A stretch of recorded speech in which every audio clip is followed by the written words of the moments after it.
سب سے بڑی عبادت، سب سے بڑا انعام اور سب سے آسان بھی ہے اس کو کرنا.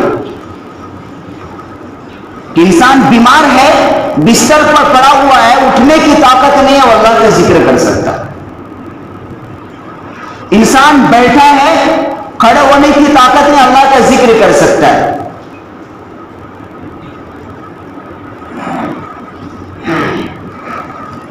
یہ اللہ کی عادت بھی ہے کہ عام طور پر دنیا کے اندر جس چیز کی زیادہ انسان کو ضرورت پڑتی ہے اس نعمت کو اللہ نے عام کر دی ہے. مثال کے طور پر پانی، کہ ہر انسان کی کتنی ضرورت ہے، لیکن اللہ نے اس کو کتنا عام کر دیا ہے. دنیا کے جغرافیے پہ 3 حصے میں پانی، صرف ایک حصہ میں انسان آباد ہے. تو انسانوں کو جس چیز کی زیادہ ضرورت ہے اس کو بھی اللہ نے کیا ہے، آسان کر دیا. تھوڑی سی محنت سے انسان زمین سے پانی نکال لیتا ہے.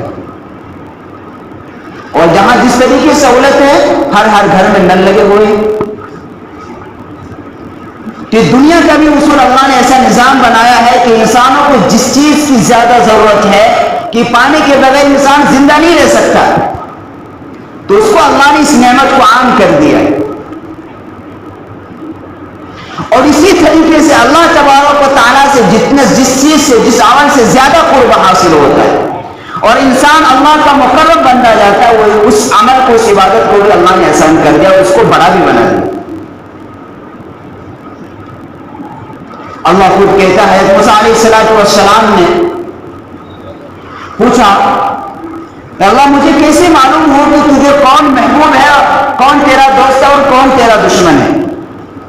اللہ تبارک و تعالیٰ فرماتے ہیں کہ جس کو میں ذکر کی توفیق عطا فرما دے رہا ہوں وہ میرا دوست ہے، اور جو اس نعمت سے محروم ہو کیا ہے، میرا دشمن ہے. اپنے نبی کو وحی کر رہے ہیں، اپنے نبی کو بتا رہے ہیں. اور ذکر پر مداومت کے ساتھ، استقامت کے ساتھ وہ انسان اللہ کا مقرب بن جاتا ہے. بلکہ کہتے ہیں پرانی جو پچھلی آسمانی کتابیں تھیں ان میں لکھا ہے، کسی بزرگ کہتے ہیں کہ اللہ اس کا عاشق ہو جاتا ہے. ایک انسان اللہ کا عاشق ہونا یہ تو بات عام معمولی بات ہے، اللہ اس کا عاشق ہو جاتا ہے، اس کو اپنا محبوب بنا لیتا ہے.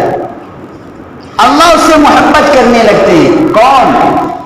جو ذکر پر جس کی مداومت ہو جائے استقامت کے ساتھ. یہ نہیں کہ کبھی کر لیا کبھی چھوڑ دیا، نہیں، جس نے اپنی زندگی کا روٹین بنا لیا ہے اور اس کو اپنی عادت پڑ گئی ہے تو اللہ اس بندے کا عاشق ہو جاتا ہے.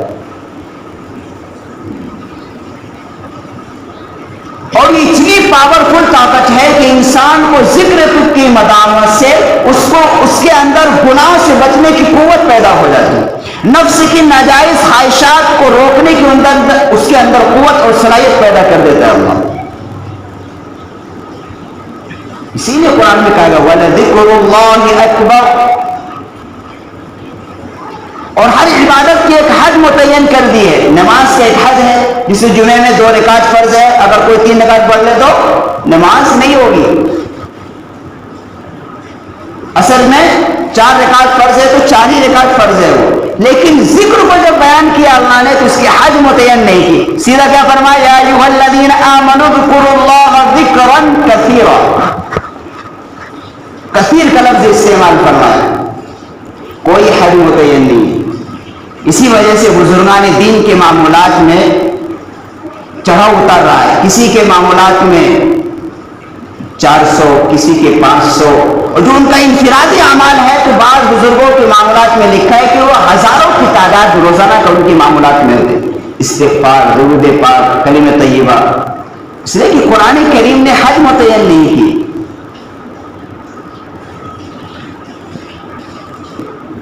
یہی ایک ایسی عبادت ہے کہ انسان اس پر جتنا بھی کثرت کرے گا وہ اس ترقیات کرتا چلا جائے گا، اس کو اللہ کا قرب حاصل ہو جائے گا اور اس کے اندر گناہوں سے بچنے کی قوت پیدا کر دے گا. اللہ اس کے دل کے اندر اپنی محبت کو اتار دے گا، اپنا قرب اسے نصیب کر دے. خود فضائل اعمال کے اندر شیخ زکریا رحمۃ اللہ نے 99 فوائد اس کے لکھے.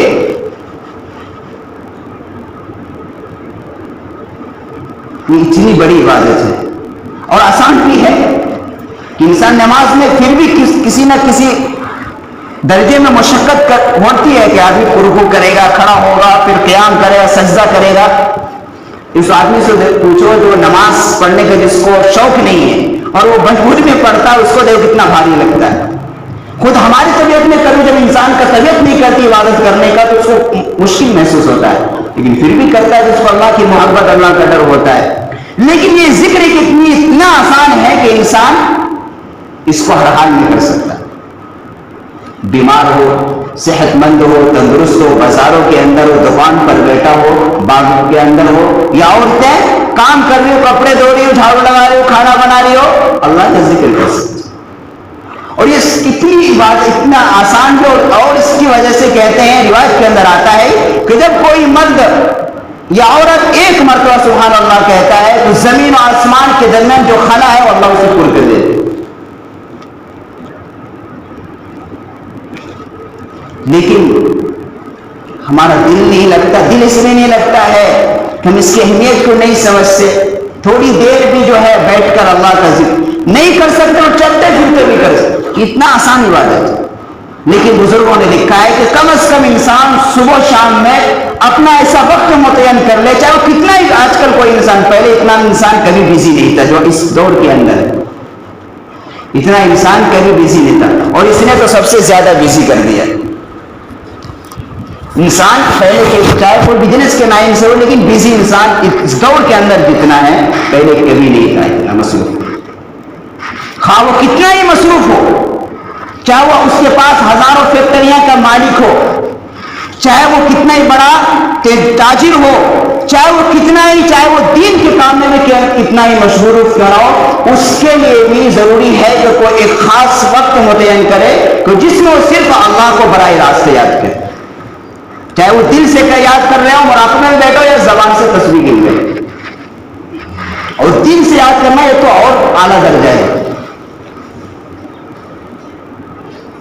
اس لیے کہ یہی وہ طریقہ ہے جس سے انسان کو جامعیت اور حضور قلب نصیب ہوتا ہے۔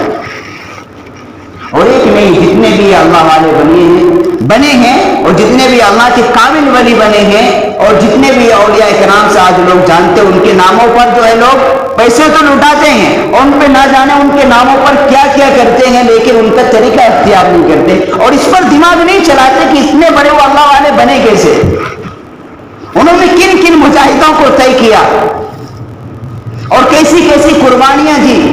اس لیے کہ بغیر قربانیاں کے، بغیر محنت کے، بغیر مشقت کے نہ کوئی اللہ کا ولی بنا ہے، نہ بن سکتا ہے۔ گھنٹوں مراقبے میں پڑے رہتے تھے، اور جس کا دل گھنٹوں اللہ کی یاد میں مشغول ہو تو وہ ظاہر سی بات ہے وہ بندہ اللہ کا مقبول بنے گا، اللہ اس کو اپنا قرب عطا کرتا رہتا ہے۔ اور پھر ذکر پر مداومت کے ذریعے سے بھی انسان مستجاب الدعوات کے مقام پر پہنچ جاتا ہے۔ مستجاب الدعوات ایسے شخص کو کہتے ہیں جس دعا اللہ قبول نہیں کرتے، رد نہیں کرتے، جو دعائیں مانگتی ہیں اللہ اس کا ہر دعا قبول کرتے، لیکن شرط ہے مداومت ہونا۔ مداومت ہونا نہیں، چاہے تھوڑے ہی ہو لیکن استقامت کے ساتھ، وہی عمل اللہ کو محبوب ہے، چاہے وہ تھوڑا ہو لیکن استقامت کے ساتھ، روزانہ پابندی کے ساتھ اس پر عمل ہو رہا ہے۔ زندگی کا یہ روٹین ہونا چاہیے کہ صبح شام کوئی وقت ہم متعین کر لیں، استغفار کی ایک تسبیح، درود پاک کی ایک تسبیح، کلمہ طیبہ کی ایک تسبیح، اسی طریقے سے تیسرے کلمے کی ایک تسبیح، اور بزرگوں کی معلومات اس سے زیادہ بھی ہیں، لیکن جو ہمارے شیخ تھے وہ ہمیں 4 تسبیح ان کی کتابوں میں لکھا ہوا ہے، اور اس سے کم بھی ہے، 3 تسبیح بھی ہے، لیکن خیر چاہے 3 تسبیح انسان عمل کرے یا 4 تسبیح کرے یا 5 تسبیح کرے، لیکن جو بھی تو بھی ہے 2 ہی تسبیح کر رہا ہے، لیکن مداومت ہونی چاہیے پابندی کے ساتھ۔ ناغہ کرنے سے کیا ہوتا ہے، وہ نقصان ہوتا ہے، فوائد وہ نہیں ملتے جو ملنا چاہیے۔ بہت سے لوگ جو جن کا تعلق بزرگوں سے ہوتا ہے وہ ان کی معمولات بتاتے ہیں، وہ لوگ تسبیحات پر پابندی کرتے ہیں اور پھر وہ لکھتے ہیں، کہتے ہیں مجھے تو فائدہ نہیں ہو رہا، مجھے کچھ دکھتا ہی نہیں۔ تو پہلے تو یہ جو نعمت جو مل رہی ہے، توفیق جو مل رہی ہے اللہ کے ذکر کرنے، یہ خود ایک نعمت ہے، یہ خود ایک نعمت ہے، اس لیے کہ اللہ اپنے محبوب بندوں کو، جس کو اللہ تبارک و تعالیٰ اپنا قرب عطا کرنا چاہتے ہیں، جس کو اللہ اپنا دوست بناتے ہیں، اسے توفیق عطا فرماتے ہیں۔ تو یہ خود ایک نعمت ہے جو اللہ نے ہمیں عطا فرمائی، اس پر بھی اللہ کا شکر ادا کرنا چاہیے۔ اس کا مطلب یہ نہیں ہے کہ کوئی انسان مجاہدہ کرے یا خوب ذکر کا اہتمام کرے، اسے کچھ دکھے، یہ مطلوب نہیں ہے، یہ مقصود میں داخل نہیں ہے، بلکہ ہم خود وہ ترقی کر رہا ہے لیکن اس کو احساس نہیں ہو رہا ہے، اس کے اندر گناہوں کی سے بچنے کی قوت پیدا ہو رہی ہے لیکن اس کو سمجھ نہیں رہا ہے۔ ذکر کی یہ طاقت ہے، ذکر کی کثرت سے اللہ تبارک و تعالیٰ کی محبت دلوں کے اندر بیٹھ جاتی ہے اور اس کو نفسانی ناجائز خواہشات کو کنٹرول کرنے کی اس کو قوت پیدا ہوتی ہے۔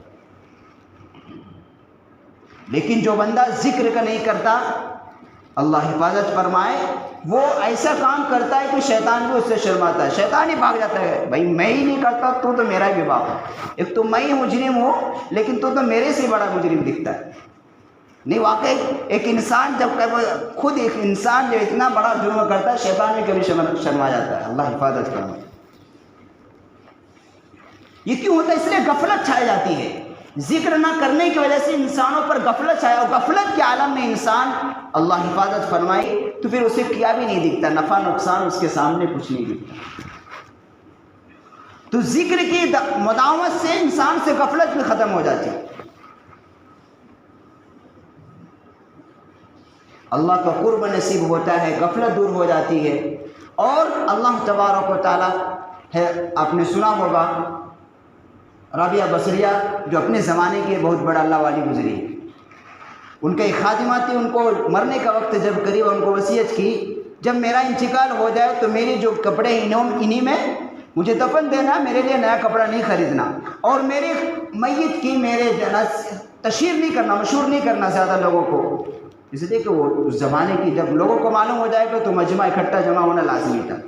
چنانچہ ان کی وصیت کے مطابق ان کے خادمہ نے جو جس کپڑے میں ان کو وصیت کی گئی تو انہیں میں ان کو دیا گیا، کفن دے دیا گیا، اور کفن دینے کے زیادہ لوگوں کو نہیں، جو خاص لوگ تھے انہیں کو اطلاع دی گئی اور ان کو تدفین کر دیا گیا۔ جب ان کو اگلے دن ان کو خواب میں وہ خادمہ دیکھتے کہ خوبصورت لباس کے اندر جنت کے اندر ٹہل رہی ہے، تو پوچھا کہ آپ کے ساتھ کیا معاملہ ہوا؟ ہم نے تو آپ کو جو ایک منبوس گدڑی کے اندر آپ کو کیا ہے کفن دے کر آپ کو ہم نے کیا ہے سپرد خاک کیا تھا، اور آپ کے ساتھ اللہ نے کیا معاملہ فرمایا اور کس عمل کی بنیاد پر فرمایا کہ اتنا عمدہ لباس جو ہم نے کسی بادشاہ کو بھی نہیں دیکھے، کسی شہزادی نے بھی یہ لباس نہیں پہنے۔ فرمایا اللہ تبارک و تعالیٰ نے مجھ پر رحم فرمایا اور میرے ذکر پر مداومت کی وجہ سے اللہ تبارک و تعالیٰ نے مجھے یہ مقام عطا۔ اگر تو بھی چاہتی ہے کہ تیرا مقام جنت کے اندر یہ ہو تو تم کثرت کے ساتھ ذکر کرو، اللہ کا ذکر کرو۔ ذکر سے دنیا کے اندر 3 فائدے۔ پہلا کیا ہے کہ اس کی پریشانیاں بھی دور ہو جاتی ہیں۔ جب انسان ذکر کرتا ہے تو کہتے اللہ تبارک و تعالیٰ اس کے پریشانیوں کو بھی دور کر دیتے ہیں اور اس کے دل سے رنج و غم کو بھی دور کرتا ہے۔ یہ تو قرآن شاہد ہے، الا بذکر اللہ تطمئن القلوب۔ پریشانیاں بھی ختم اور دل کو ایک سکون اور اطمینان جاری ہو جاتا ہے۔ جو انسان اللہ کا ذکر نہیں کرتا، جو ذکر عادی نہیں ہوتا، دوسری روایت کے اندر آتا ہے اس کو مردوں سے تشبیہ دی گئی۔ اور جس گھر کے اندر اللہ کا ذکر ہوتا ہے، جس طریقے سے زمین والوں کو آسمان میں ستارے چمکتے ہیں کیسے دکھتا ہے، اسی طریقے سے وہ گھر جس گھر کے اندر اللہ کا ذکر ہوتا ہے، آسمان کے فرشتوں کو اسی طرح ان کو دکھتا ہے جس طریقے سے زمین والے آسمان میں ستارے دیکھتے ہیں۔ اور جو بندہ ذکر کرتا رہتا ہے تو شیطان پر اس کو قابو حاصل ہو جاتا ہے۔ شیطان پر اب وہ کیا ہے، اس کا زیادہ دو نہیں چلتا۔ یہ کسی اللہ والے نے لکھا ہے کتابوں کے اندر، اس نے دیکھا کہ شیطان جو ہے بالکل پتلا سوکھ کر ایسا ہو گیا لکڑی کی طرح۔ اس نے پوچھا کہ تو ایسا، تیری حال ایسا کیوں ہو گئے؟ کہ یہ ذکر کی مداومت کی وجہ سے اس نے مجھے اتنا کمزور کر دیا ہے۔ یہ دوسری جگہ دوسری بزرگوں نے کتابوں کے اندر لکھا ہے کہ دیکھا کہ انہوں نے شیطان جو ہے بغیر کپڑے اتارے ننگا ٹہل رہا ہے. اس نے پوچھا تجھے شرم نہیں آتی؟ تو مردوں کے درمیان تو لوگوں کے درمیان تو بغیر کپڑا اتارے برہنہ گھوم رہا ہے. فرمائے کہ انسان ہی نہیں ہے. انسان تو وہ ہے کہ فلاں دمشق کی جامع مسجد میں وہاں ہے، وہ آدمی ہے، میں ان سے شرم کرتا ہوں، یہ تو انسان ہی نہیں ہے. چنانچہ جا کر دیکھا گیا تو وہ چند لوگ تھے جو اللہ کے ذکر میں منہمک تھے. تو جو لوگ اللہ کے ذکر کے عادی بن جاتے ہیں اس پر شیطان ڈرتا بھی ہے، اس پر اس کا وہ حاوی نہیں ہوتا. اور جہاں انسان اللہ کے ذکر سے غافل ہو جاتا ہے شیطان اس پر قبضہ کر لیتا ہے. تو یہ عمل انتہائی آسان بھی ہے اور اس پر انعام بھی بہت بڑا ہے اور اس کو کرنا بھی آسان ہے. اس لیے ہماری زندگی کا یہ روٹین بن جانا چاہیے. اس لیے کہ یہ ایک ایسا زینہ ہے، ایک ایسا سیڑھی ہے کہ اس پر مداومت کے ذریعے سے انسان دوسرے اعمال کو اسے توفیق مل جاتی ہے.